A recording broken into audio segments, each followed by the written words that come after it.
There are more than 400 codes of conduct, of ethics, around the world. Some of them are very short, some of them are very long, but all of them come down to these 5 core values. First of all, accuracy and fact-based communications, the ethic of truth, the idea that journalists do not tell malicious lies. They have an ethical obligation to strive to tell facts and to give the truth as they know it at any time. Secondly is the ethic of independence. Journalists are not propagandists. They are not people who speak for one particular interest. If they do so, they are merely propagandists. They are merely public relations people. Journalists have to be ethically, morally independent. Thirdly is the concept of impartiality. Journalists know that there is more than one side to a story. Very often, there are more than 2 sides to a story. The key ethic of journalism here is the ethic of inclusivity, making sure we listen to all voices and making sure those voices are represented in the stories that we tell. It's not objectivity, but it is a very important ethic of how journalism works. The 4th ethic of journalism, and probably, I think, the most important, is the ethic of humanity. It's the ethic that journalists always have to recognize, is that they have to be aware of the words that they use and the images that they show and the impact that they have on others. They have to be aware that we are not there to incite hatred, incite racism, make hate speech, be warmongers. Our role is to show humanity to the society we serve. And the 5th ethic is the one that's most difficult, actually, for journalists. It's the ethic of being able to say sorry, of apologizing for your mistakes, of recognizing that when you make mistakes, you have to recognize them, you have to apologize, and to be transparent, to say who we are. So these are the 5 ethics: independence, impartiality, accuracy and fact-based communications, humanity, accountability and transparency. This is the framework within which journalism works. It's what makes journalism different, and it will be at the heart of the work that we will be doing to try to strengthen within journalism that capacity around these core issues. But we're also looking to strengthen the knowledge and understanding within society at large about how these values are important, not just for journalists, but some of them are important in our daily communications. Some of these values are particularly journalistic, independence and impartiality, for example. That's clear. But you can't ask people who are on Twitter or people who are on Facebook and who are using social networks to be independent or impartial. That would be ridiculous, because free expression allows them to say what they want and be as biased as what they want. But we can say anyone who is in the open information landscape, who is in the public sphere of communications, we can say at the very least there are 3 of these ethics which they should support, whether they're journalists or not. One is fact-based communications. None of us should be telling malicious lies. The second is humanity. None of us should be inciting hatred, hate speech, or encouraging violence to others. And thirdly is the ethic of transparency. We should all be transparent. If we go public with our information, we should say who the hell we are and where we come from and what we're doing. So these are ethics we might think about, and we need to debate this, and in our discussions we will be debating how there can be a transfer of some journalistic ethics to the public sphere. It's one of these sort of key issues we'll be looking at. I very quickly want to take you through the problems that we've got. Today we live in a political climate where these values which I've talked about are completely undermined. Because if you look around Europe, you'll find the growth of a political culture which is built on the same attempt to exploit people's uncertainty with false information and so on. So the political challenge is growing about how do we find and build within the political community the respect for democratic values in communications. And when I talk about these issues, I'm not talking about it in isolation, and I'm not talking about it, again, as a theoretical question. Around the world today, there are severe threats to the peace and stability of the world because of misinformation. and disinformation. Russia-Ukraine is one problem. In the Western Balkans, there are still media fighting the conflict that ended years ago. In the Middle East, we find disinformation everywhere.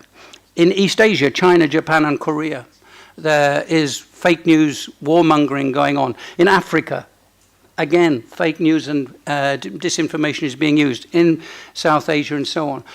I'm working today to try to help journalists in Cyprus, for goodness sake, a tiny island in the Mediterranean, north and south, to try to agree on an action to combat hate speech, because they're a divided community, because they are still caught up in a conflict which has been going on for decades. So we have to recognize that this is a global crisis and so on. And we see this in all of these issues: Islamophobia, anti-Semitism, religion, race relations, migration, gender equality, homosexuality. All of these issues are subject to disinformation and abuse and so on. Here is the sort of thing that journalism, why we need journalism. Do we use this picture or do we not use this picture? Facebook censored this picture. Its robotics censored this picture. And they did so because the robot was told, we do not like pictures of young girls who are naked because that is a bad thing. So the robot saw this picture and deleted it, even though it's an iconic and important picture which has represented, in fact, has represented a symbol, an iconic representation of peace and stability and seeking to combat war and the consequences of war. So we need journalists to be able to understand the nuances of why we need certain pictures. This picture, a terrible picture. Everybody knows this picture and everyone knows what it represents. Who chooses to use this picture? What about the privacy of the child? What about the dignity of the child? Who decides to make use of this picture? This is a painful, poignant picture, and it represents the times in which we live. So how do we encourage people to be able to use their humanity in deciding whether or not to use this picture and so on? This is why we need journalism. This is why we need journalism of quality. This is the same picture, but it tells a different story, because this is a picture of human solidarity.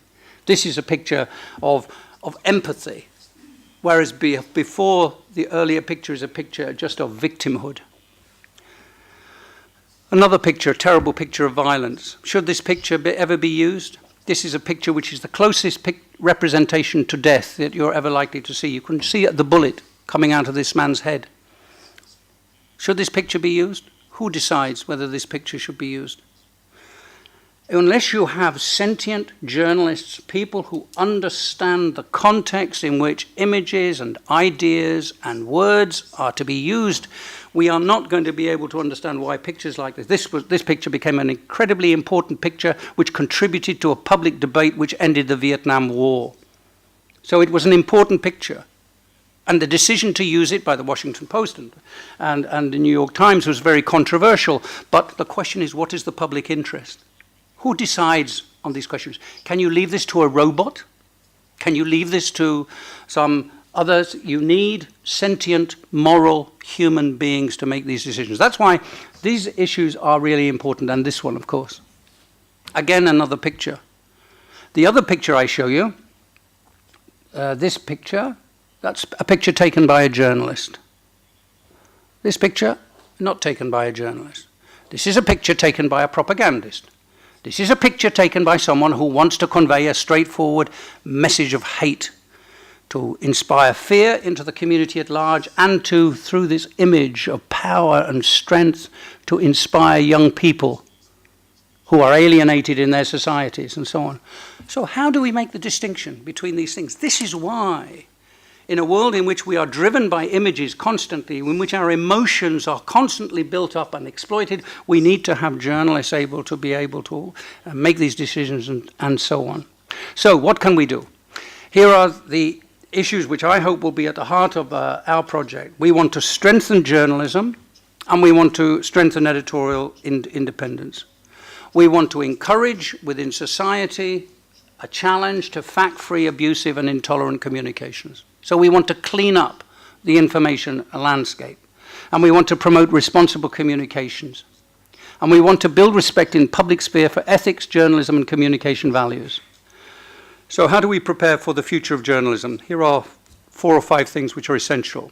1, we have to face up to a crisis, which is a profound crisis. The best journalism is on the verge of extinction. Why is that? Because there are not market models to be able to support the journalism. So here is a question. If democratic society relies upon access to reliable, useful journalism, in the future, who is going to provide it and who is going to pay for it? Because the evidence is that the current markets will not be able to pay for journalism. So we have to find new forms of funding, a new way of funding journalism. I know that the government in Montenegro has actually been considering this question, because that issue has been put on the table by media organizations. So it's a political challenge. If you want journalism of the future to serve society and to build democracy, you're going to have to pay for it. And we have to find new ways of public funding. Secondly, we have to build trusted brands through ethics and transparency in the management of media. And that is one of the issues we are talking about with media and we want to build on. And thirdly, and this is perhaps the most difficult challenge we have, I say, as I said to you, I've been a journalist for 50 years, but I'm a prehistoric journalist. I lived in a different world.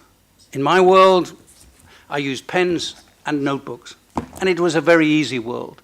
I would talk to people, I would write it down, and I would go, and it was very easy. But today, I'm out of date.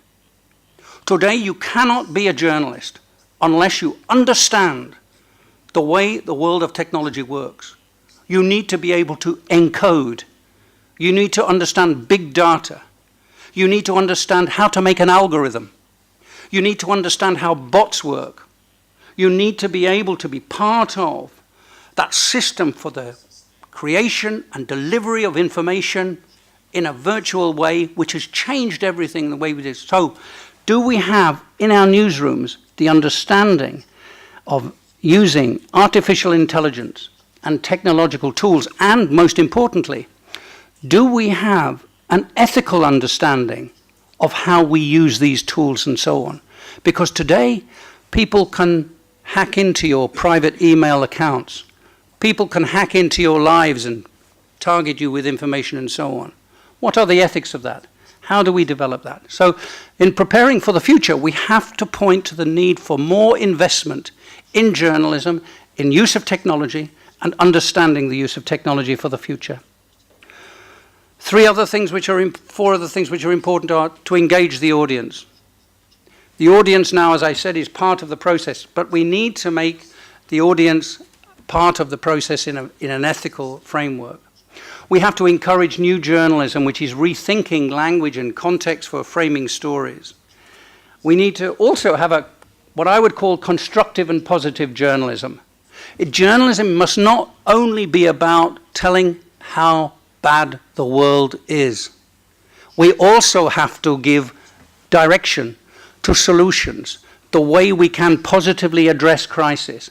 If journalism has any meaning in engagement with society, it has to be part of solving problems, not just about highlighting problems.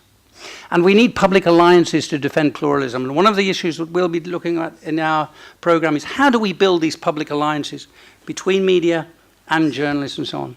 And my final points are we must work together to challenge abusive communications, demand responsible communications from corporate and political centers of power, strengthen journalism, and build a new information literacy movement. And my final point is this. In all of this, we have to agree that we do not want the use of law to try to control the content of journalism. Wherever the law is used to control journalism, it leads to self-censorship and it leads to inevitably constraints on free expression. So we want to really focus on self-regulation, which works at 3 levels. At the level of the individual, so individuals understand what their ethical responsibilities are. At the level of the media company, so that media companies are transparent, deal with conflicts of interest, and have ethical management. And we need systems of regulation, self-regulation across the industry. Above all, we need transparency and ethics in public communication.